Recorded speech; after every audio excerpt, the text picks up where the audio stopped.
30% increase sa case rate packages na piguprisir kan PhilHealth pwede nang maaprobitsaran kan mga miyembro. Uyan report ni Jessica Kalinog. Haros tulong dekada ng PhilHealth member si Nanay Analiza kan Barangay Dayangdang, Naga City.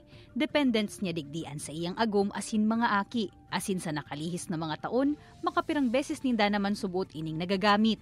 Si aki ko na ospital garo nasa 21 mil ata or 28,000. Na lang ang nabayadan mi nasa 200 plus. Na lang parang service fee na lang si pagibok ang going sa ospital sa billing, pagibok ang billing. Dakulang tabang daangani ang benepisyong na itatao kan PhilHealth, kaya talagang pigsiserto niyang makahulog digdi quarterly. Kan Enero 30 pigluwas kan PhilHealth ang mga panundon sa implementasyon kan bagong case rates. Nakapalaog digdi ang 30% adjustment sa makukuang benepisyo kan mga miyembro sa piling mga kondisyon o healthcare services. Epektibo ini Pebrero 14. Ang Naga City General Hospital, pigaklaro pa subuot sa PhilHealth kung sakop na kan bagong panundo na ini ang mga pasyenteng naglaog sa saindang pasilidad kan nakaaging mga aldaw. Alagad naka-confine pa, hasta sa aldaw kan effectivity kan PhilHealth Circular. Sa 30% increase, yung case na pneumonia, na severe case at saka yung stroke na severe case din.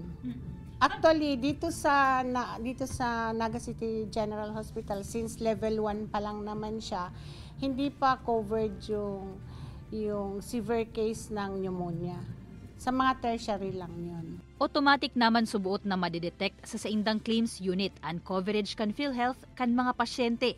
Basta updated ang PhilHealth contribution, makaka-avail ka ini. Halos wala na pagka mga no balance billing, wala na silang babayaran, zero na yon, NBB. Pero kung may remaining pa, may balance billing pa, so kung may nag-excess doon na mga gamot, may babayaran pa sila doon after nun na yung 30%. Alagad ang mga pneumonia patient na senior citizen, mayo na subuot babayadan.